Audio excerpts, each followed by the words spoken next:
Proclamação do Evangelho de nosso Senhor Jesus Cristo, segundo Marcos. Glória a vós, Senhor. Naquele tempo, Jesus partiu com seus discípulos para os povoados de Cesareia de Filipe. No caminho, perguntou aos discípulos: quem dizem os homens que eu sou? Eles responderam: alguns dizem que tu és João Batista, outros que és Elias, outros ainda que és um dos profetas. Então ele perguntou: e vós, quem dizeis que eu sou? Pedro respondeu: tu és o Messias. Jesus proibiu-lhe severamente de falar a alguém a seu respeito. Em seguida, começou a ensiná-los, dizendo que o Filho do Homem devia sofrer muito, ser rejeitado pelos anciãos, pelos sumos sacerdotes e doutores da lei, devia ser morto e ressuscitar depois de 3 dias. Ele dizia isso abertamente. Então, Pedro tomou Jesus à parte e começou a repreendê-lo. Jesus voltou-se, olhou para os discípulos e repreendeu a Pedro, dizendo: vai para longe de mim, Satanás. Tu não pensas como Deus, e sim como os homens. Então chamou a multidão com seus discípulos e disse: se alguém me quer seguir, renuncie a si mesmo, tome a sua cruz e me siga. Pois quem quiser salvar a sua vida, vai perdê-la. Mas quem perder a sua vida por causa de mim e do Evangelho, vai salvá-la. Palavra da salvação. Glória a vós, Senhor. Sentar um pouquinho, você que está em casa, você que está aqui na nossa igreja matriz, Paróquia Santa Terezinha, alegria acolher cada um de vocês. O evangelho de hoje é Marcos. Fala naquele tempo, que tem a Bíblia, pode trazer, se quiser, Marcos 8, 27 a 35. Inicia dizendo, naquele tempo, é hoje, é agora, na hora que é anunciada a palavra de Deus, acontece na nossa vida, no nosso coração, se a gente colocar em prática. Não adianta só escutar. Tem uma passagem da Escritura que diz que aquele que escuta a palavra e não coloca em prática é alguém que se olha no espelho, acha que está tudo bem, né? Às vezes nem está, depois vai embora e não acontece nada, é só uma imagem, né? Mas a nossa vida não é só imagem, tá? A nossa vida não é só retrato. A gente gosta muito de retrato, né? Tirar retrato, né? Ainda tem retrato? Ainda existe retrato? Pronto, então eu ainda estou por dentro, né? A vida é mais do que isso, é a gente colocar em prática aquilo que nosso Senhor ensina. O que ele vai ensinar? Jesus partiu com seus discípulos, mais do que 12 apóstolos. Discípulos eram mais de 70, 12 eram os apóstolos. Então aqui ele está com um grupo maior, em torno de 70, segundo Lucas. Partiu para onde? Então muita gente. Para os povoados de Cesareia de Filipe. Cesareia de Filipe, Cesareia, César, esse nome vem da onde? Do imperador. Quem dominava lá, quando Jesus nasceu? O imperador de Roma. Hoje quem domina? Tem o imperador dos Estados Unidos, tem o imperador da China, né? Hoje tem outros imperadores no mundo. Naquela época era o imperador de Roma que dominava. Quando Jesus nasceu era Tibério. Depois os cristãos foram perseguidos por Nero, outro imperador. Bem, esse nome Cesareia vem de César. Então foi uma cidade dedicada ao imperador. Construíram a cidade. Cesareia de Filipe. Filipe era um governador. Os romanos dividiram a Judéia em estados, como se fossem governadores. Mas quem mandava era o imperador. Tá? O governador fazia a vontade do imperador. Se não fizesse, o que acontecia? Perdia o quê? Cabeça. Mandava só cortar a cabeça. Né? Era assim que eles faziam. Então, quem mandava era o imperador. Tanto é que João Batista, eles cortaram a cabeça porque era uma prática que eles faziam naquela época. No caminho, andando para Cesareia de Filipe, Jesus perguntou aos discípulos. Primeiro, ele fala com os discípulos. Qual é a pergunta dele? Quem dizem os homens que eu sou? Ou seja, o que é que estão dizendo de mim? Ele estava curando, ele estava tirando Satanás, ele estava fazendo prodígio, andando sobre o mar. Então ele perguntou, o que é que estão dizendo sobre mim? Ele perguntou aos discípulos, o que é que os homens, o que é que a multidão está falando que eu sou? Quem eu sou para essa gente aí? Eles responderam, alguns dizem que tu és João Batista, confundiu Nosso Senhor com João Batista. Outros que é Elias, confundiam Nosso Senhor com Elias. Outros ainda que és um dos profetas, confundiam ele com qualquer profeta, Jeremias, Isaías, Amós, qualquer um. Aí eu pergunto a vocês, o povo estava sabendo que era Nosso Senhor? Sim ou não? Não, o povo não tinha nem ideia. João Batista tinha sido morto. Aí eles pensavam, esse aí é o João Batista que voltou. Hoje a turma diz, é uma alma, né? Eu vi uma alma. A alma não volta não, você está com fome. Vai tomar o caldozinho, né? Então, eles pensavam que Jesus era João Batista que tinha voltado. Não era. Pensava que era Elias. Por que Elias? Elias tinha ressuscitado o filho de uma viúva. 1 Reis 17, 1 a 24. Ele tinha multiplicado a farinha e o óleo dessa viúva. 1 Reis, mesmo texto, 1 a 24.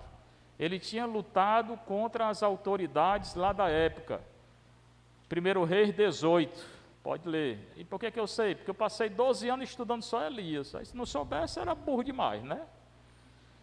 Então, confundiam Nosso Senhor com Elias, porque ele tinha ressuscitado, tinha multiplicado o óleo, a farinha, e Nosso Senhor tinha ressuscitado, o filho da viúva de Naim, está lá em Lucas 7, e ele tinha multiplicado o pão. Então eles pensavam, isso aí é Elias. E Elias, segundo a Escritura, não morreu, ele foi arrebatado ao céu. Então pensava, esse é o Elias que foi arrebatado e voltou. Errado, pensava errado.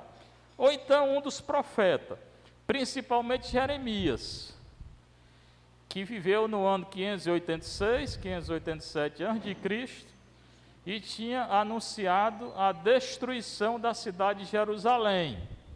Jeremias tinha dito, essa cidade aqui, Jerusalém, ou vocês se convertem, ou vocês vão ser tudo destruídos. Ninguém deu ouvido, ele foi preso, perseguido, daí a pouco tempo a cidade foi invadida, destruída, foi tudo para o exílio. Mas a gente chegar alguém hoje e dizer, Fortaleza vai ser destruída daqui a 2 dias, todo mundo vai pensar, esse está doido. Isso é o microfone, é? É o quê? É fogo? É fogo, é? Tá, a gente pode imaginar o que é, né? Esse barulho aí. Pois bem, então, vai dizer, esse está doido. Disseram a mesma coisa com Jeremias. Esse bicho está meio doido. Ele era um profeta do Senhor. A cidade foi destruída por causa do pecado. Mas isso quer dizer, como vocês disseram, que a multidão, eles não entendiam quem era nosso Senhor. Eles estavam confusos. Bem, depois Jesus se voltou para os discípulos de novo e perguntou: e vocês? Agora não é mais a multidão que ele quer saber. Ele quer saber os discípulos. Vocês dizem que eu sou quem? Perguntou para os discípulos. Aí Pedro respondeu: tu és o Messias.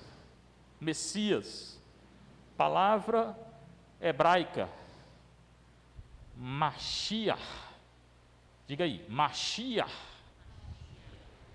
Mashiach. E vocês sabem hebraico? É desse jeito mesmo, né? Quer dizer o quê? Consagrado, ungido, escolhido, Messias. Vocês conhecem algum Messias do Antigo Testamento? Do Antigo Testamento, quem era Messias? Davi. Todo rei em Israel, eles diziam que era Messias. Todo rei em Israel era profeta, era Messias, era sacerdote. Davi era sacerdote? Era. Ele podia fazer às vezes de um sacerdote. Então, por isso que Jesus muitas vezes é comparado com o rei Davi, porque Messias. Só que o messianismo em nosso Senhor não é político, é religioso. O reino dele não é deste mundo, é do céu. E Davi era um messianismo político. Então, Pedro diz: tu és o Messias. Em grego, Messias, como é que eu digo Messias em grego? Christos. Christos que deu Cristo. Então, Cristo é uma palavra grega. Messias, Mashiach, palavra hebraica. Está entendido? Bem, então Pedro responde que ele é o Messias ou Cristo. Está certo. Na hora, versículo 30, Jesus proíbe dele falar. Nosso Senhor falou para ele: fica calado. Eu não quero que diga para ninguém que eu sou o Messias nem o Cristo. Por quê? Porque se dissesse, se anunciasse, nós estamos na metade do Evangelho. Os fariseus viriam, prenderiam nosso Senhor e condenariam à morte. Estava na hora dele ser morto? Não. Então fica calado. Nosso Senhor disse para eles. Não estava na hora dele morrer. Depois, nosso Senhor começou a ensinar. Ele ensinava, curava e tirava o demônio. Começou a ensinar dizendo o quê? Depois que o Pedro disse que ele é o Messias, ele começou a ensinar dizendo que ele ia sofrer, morrer e ressuscitar. Logo depois que Pedro diz: tu és o Messias, tu és o Cristo, o Filho de Deus, não sei o que, ele diz: olha, o Filho do Homem vai sofrer, ser rejeitado, morrer e ressuscitar. O Filho do Homem é aquele Filho do Homem que está lá na profecia do Daniel 7, 13, 14. Que é ele, que é Deus. Ele é o Filho do Homem. E que na profecia significa Deus. Então, quando nosso Senhor diz que ele é o Filho do Homem, que o Filho do Homem vai sofrer, ser rejeitado, morrer e ressuscitar, ele está dizendo que ele é Deus. Dá para entender? Ele está dizendo: eu sou Deus, e vou morrer, e vou sofrer, e vou ser rejeitado, e vou ressuscitar. Aí eu pergunto a vocês: e os discípulos entenderam? Os discípulos entenderam? Nada. Nada. Nem o povo entendia, nem os discípulos entendiam. Tanto não entendia que Pedro chama Jesus, quando ele fala que vai morrer, chama Jesus do lado e diz: Senhor, que isso não te aconteça. Pedro começou a repreender nosso Senhor, porque não entendeu nada. Ele não entendeu que Jesus tinha que passar por aquilo, não que Deus quisesse, mas ele tinha que passar pelo sofrimento, pela morte, para ressuscitar. Pedro não entendeu, os discípulos não entendiam nada, só vão entender depois da morte e ressurreição, que eles vão entender o que nosso Senhor tinha dito.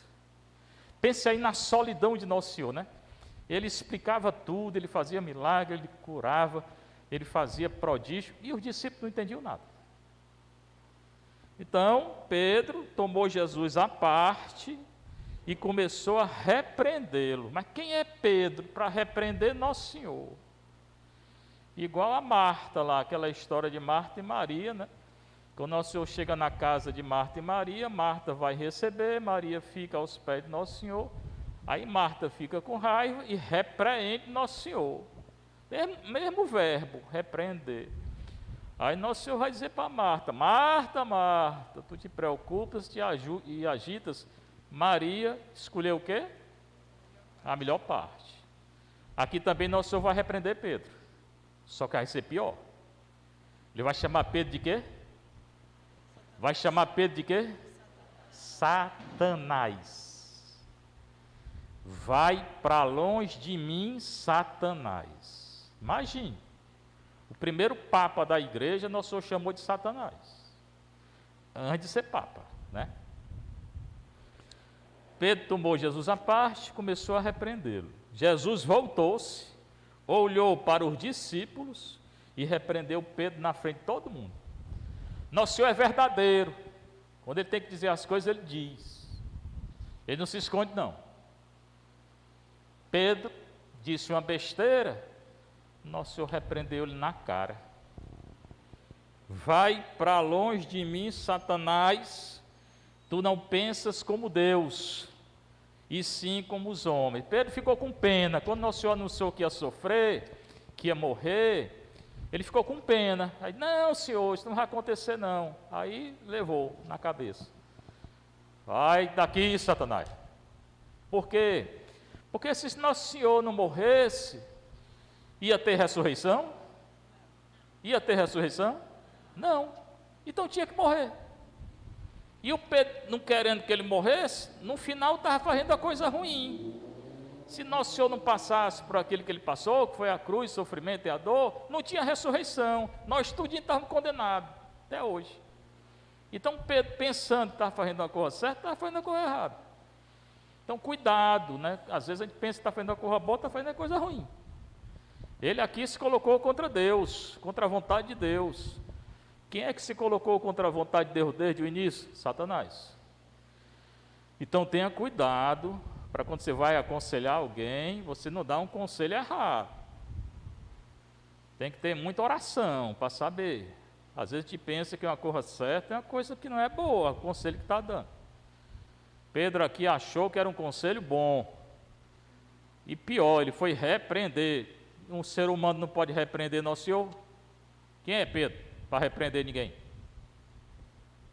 Então, era como se fosse Satanás, se colocando entre Jesus e o Pai, e a vontade do Pai. Não que o Pai quisesse que Nosso Senhor sofresse, mas sabia que ele ia sofrer, sabia que ele ia morrer e sabia que ele ia ressuscitar. Então tinha que passar por isso. No final, o Evangelho hoje tem muita coisa. Então, Jesus, depois disso, ter repreendido, perguntado quem era ele, perguntado por discípulos, perguntado o que a multidão sabia, perguntado por discípulos, depois que Pedro repreendeu, depois que Nosso Senhor repreendeu, no final ele falou o seguinte: se alguém, e agora falou para a multidão, foi só por discípulo não, se alguém quer me seguir, renuncie a si mesmo, tome a sua cruz e me siga. Olha o que ele está dizendo. Porque às vezes a gente esquece disso aqui, desse versículo, é o versículo 34. Pode conferir, chegar em casa. Marcos 8, 34. Se alguém quer me seguir, renuncie a si mesmo, tome a sua cruz e me siga. Eu vou perguntar a vocês: quem quer seguir Nosso Senhor? Levante o braço bem alto. Pronto. Você quer seguir mesmo? Sim ou não? Renuncie a você mesmo. O que é se renunciar? Não faça mais sua vontade, não, a partir de hoje. Faça a vontade de Nosso Senhor. Como é que faz a vontade de Nosso Senhor? Você que é casado, seja fiel. O marido trabalhe para a mulher, para os filhos. Não chegue carro bebo, nem botando boneco. A mulher, seja fiel no seu casamento. trabalhe para o seu marido e para os filhos, ser obediente, não jogue bomba, nem de novo, né? Está entendendo? E o padre, venha para a igreja, confesse, celebre, confesse de novo. É assim, não é fazer, não, hoje eu não vou não porque eu estou cansado. Não é assim não, você vai que você tem a obrigação. O marido, segunda-feira, não, eu vou trabalhar não, ou sexta-feira à noite, vou encher a cara, depois. Vai não, meu filho, pode esquecer esse negócio de encher a cara, que você não pode mais encher a cara não. Depois do trabalho, vai para casa, e leva o dinheiro. É assim que a gente se renuncia. Hoje os filhos estão tudo revoltados com os pais. Menino, até 18 anos, não é mais menino, é obedecer. Certamente o pai e a mãe têm que respeitar também, né? Mas o menino tem que obedecer. Está dentro de casa? Tá, obedece. Hoje, com 12 anos, a menina quer botar o namorado dentro de casa, né? Deixe não. Né? Na igreja não funciona assim não. Né? Então é assim, primeira coisa é se renunciar. Depois, tomar a cruz. Aqui, ó. Cada um carrega sua cruz.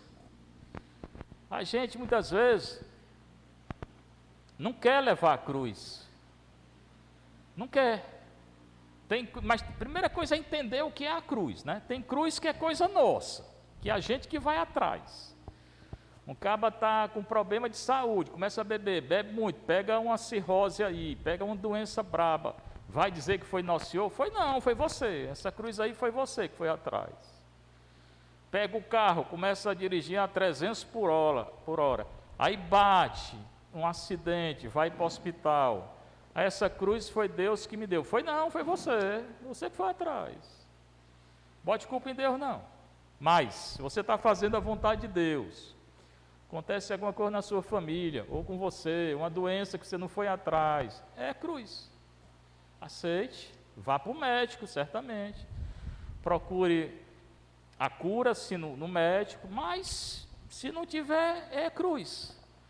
Tem um filho que você procurou educar, dar o melhor, mas ele não quer mesmo, envolvendo com coisa ruim, é uma cruz. Às vezes é o marido, às vezes é a mulher, às vezes é no trabalho.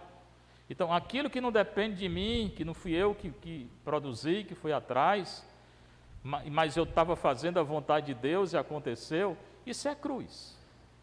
Dá para entender o que é cruz? Sim ou não? Mas se eu for atrás, não diga que é cruz não, foi você que foi atrás. Então, se você tem uma cruz, carregue. Por que não quer carregar se aqui está dizendo para carregar? E todo mundo tem, para entrar no céu, tem cruz. Não tem outro jeito não, tem não. Até São Paulo tinha uma cruz lá que ninguém sabe nem o que é. Ele rezou 3 vezes para Nosso Senhor, ele dizia que tinha um espinho na carne, pode ler, está nas cartas dele lá. Eu tenho um espinho na carne, rezei 3 vezes para Deus tirar e não tirou. Pronto, nem São Paulo conseguiu, o que é cruz. E o que era esse espinho na carne? Você se encontrar com ele, você pergunte. Ninguém sabe, ele não falou. Então todo mundo tem cruz. Primeira coisa, renuncie a você. Segundo, tome a cruz. Depois siga Nosso Senhor. Mas não vá seguir Nosso Senhor se você não carregar a cruz, nem se renunciar não. Só pode seguir Nosso Senhor quem leva a cruz e quem se renuncia. Senão não pode. É o que está escrito. Por que é que muita gente não cresce na fé? Porque quer seguir Nosso Senhor e não quer levar a cruz. Quer seguir Nosso Senhor e quer fazer a própria vontade. Não vai crescer nunca. Não pode nem seguir Nosso Senhor. Só pode seguir Nosso Senhor quem se renunciar, não fizer a própria vontade e carregar a cruz. Pois, continua ele, quem quiser salvar a sua vida, vai perdê-la. Quem perder a sua vida por causa de mim e do Evangelho, vai salvar. Só salva a vida quem perde a vida por Cristo e pelo Evangelho. Pelo anúncio de Cristo e pelo anúncio do Evangelho. E o anúncio não é só o que eu estou fazendo, não. É anúncio com a vida. Não é só falar, não. Não é só pela palavra, não. Porque a gente anuncia pela palavra, mas pela vida. Eu vou ser julgado por aquilo que eu estou dizendo e pela minha vida. E ai de mim, se eu não for fiel. Então, não adianta dar desculpa. Eu não vou ser julgado não, porque eu não estou falando de Nosso Senhor. Precisa falar não, tem que viver.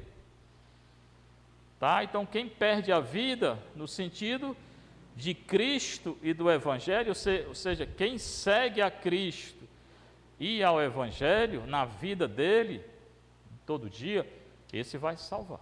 E quem não segue, vai se perder. Infelizmente hoje, muitos irmãos nossos, às vezes irmão dentro de casa, né? Estão se perdendo, porque não segue. Estão seguindo Nosso Senhor. E nós que temos que fazer, rezar muito por eles. Reze por sua família, irmão, irmã. Hoje está muito difícil. Rezar pela nossa paróquia, rezar pelo nosso bairro. Está muito difícil as coisas. Muita gente não segue mais a religião. Aí vão se perder. Nosso Senhor está dizendo. Quem quiser salvar a sua vida, ou seja, aquele que vive uma vida egoísta, só pensando em si, não vai para a igreja, não está nem aí, vai se perder. Ele pensa que está se salvando, ele está se perdendo. E quem perde, que ele falou antes, que se renuncia, carrega a cruz, quem olha o Evangelho, quem segue o Evangelho e segue Nosso Senhor, esse vai salvar. Oração, confissão, adoração, missa, caridade. É o que a paróquia aqui procura fazer, né? A paróquia está aberta o dia todo, em oração, adoração. A caridade a gente procura fazer. Mas você tem que fazer também na sua vida, né? A segunda leitura de São Tiago é muito importante. O que ele diz? Meus irmãos, minhas irmãs, o que adianta alguém dizer que tem fé quando não a põe em prática? Ou seja, o Senhor vai dizer, eu creio em Deus, eu creio em Cristo, mas não segue. Adianta alguma coisa? Adianta alguma coisa? Diga sim ou não. Não adianta nada. É melhor não dizer. É melhor ficar calado. Nem todo aquele que diz Senhor, Senhor, entra no reino de Deus, Nosso Senhor diz. Então não é dizer não é dizer eu sigo, eu vou para a igreja. Não, é bom vir, venha, pode até dizer, mas siga a lei de Deus. Não é só dizer que tem fé, tem que colocar em prática. Ele dá um exemplo. A fé, pela fé, só o fato de dizer que crê, quer dizer que eu estou salvo? Não. Se eu não viver, eu não vou me salvar. Ele dá um exemplo aqui. Imagine que o irmão ou irmã não tenha o que vestir, falte a comida de cada dia. Aí vem até você, uma pessoa que está precisando. Aí você diz, a paz de Deus, irmão, vá em paz. E você não faz nada para ajudar. Você agiu corretamente? Agiu corretamente?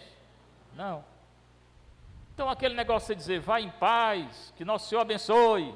Certamente se você puder ajudar, se não puder, não pode. Mas pode ao menos escutar a pessoa, né? Dar um conselho. Né? Mas se você tem condição de ajudar alguém e você não ajuda, e vai dizer, vá em paz. Esse negócio de vá em paz não adiantou para nada. Se você tem condição de ajudar, ajude. Não vá com palavra bonita não, que palavra bonita não salva ninguém não. É o que a carta está dizendo.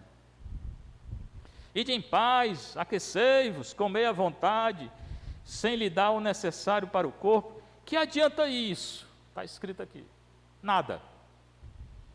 É melhor não dizer nada. Então ele diz que a nossa fé tem que se traduzir em obra. Não é só falar, não é só dizer eu creio. Você crê? Creio. Ou então viva. Ajude os outros. Ajude seu filho, ajude sua filha, seu pai, sua mãe, sei lá, seu marido, sua mulher. Ajude. Se tem condição, ajude. Porque senão não vale de nada. Né? Tu tens a fé, eu tenho a prática. O mais importante é a prática. Tem gente aí que não fala de Deus, não fala nada e vive. Tem outros que falam muito e não vive. É mais importante viver. É o que diz São Tiago. E na primeira leitura, o profeta Isaías fala de um servo sofredor, de uma pessoa que sofreu muito, mas se manteve fiel a Deus. Aí Deus veio até ele e resgatou. Deus ressuscitou esse servo aqui. Olha como é bonito.